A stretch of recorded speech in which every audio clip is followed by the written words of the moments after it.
सोयगाव तालुक्यातील सावळतबारा इथं मध्यरात्री गावामध्ये एका इमारतीवर वीज पडून इमारतीचं मोठं नुकसान झालंय, मात्र जीवितहानी टळली आहे.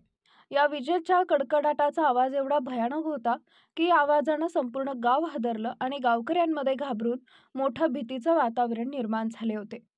छत्रपती संभाजीनगर जिल्ह्यातील सोयगाव तालुक्यातील सावळतबारा परिसरामध्ये सध्याला जोराचा नुकसानदायी अवकाळी पाऊस सुरू आहे.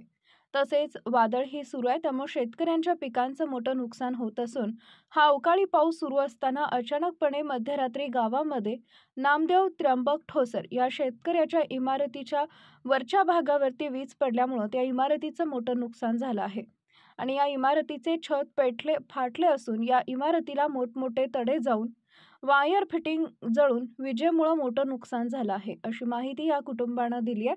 तसेच या कुटुंबातील सदस्य बाजूच्या खोलीमध्ये असल्यामुळे मोठी जीवितहानी टळली आणि हे कुटुंब सुखरूप वाचले. या बेमोसमी अवकाळी पाऊस सुरू असताना विजांची मोठी कडकडाट सुरू होती. त्यातच इमारतीवरती वीज पडल्यामुळे या विजेचा भयानक कडकडाटा आवाजामुळे पूर्ण गाव जागं झालं. तसेच पूर्ण गावकरी हादरून गेले. सर्वत्र गावामध्ये भीतीचं वातावरण निर्माण झाले होते.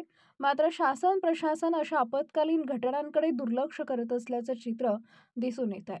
शासन प्रशासन यांनी या ठिकाणी साधी कोणतीही भेट दिली नाही व गावकऱ्यांची विचारपूस सुद्धा केली नाही, असं गावकऱ्यांनी सांगितलंय.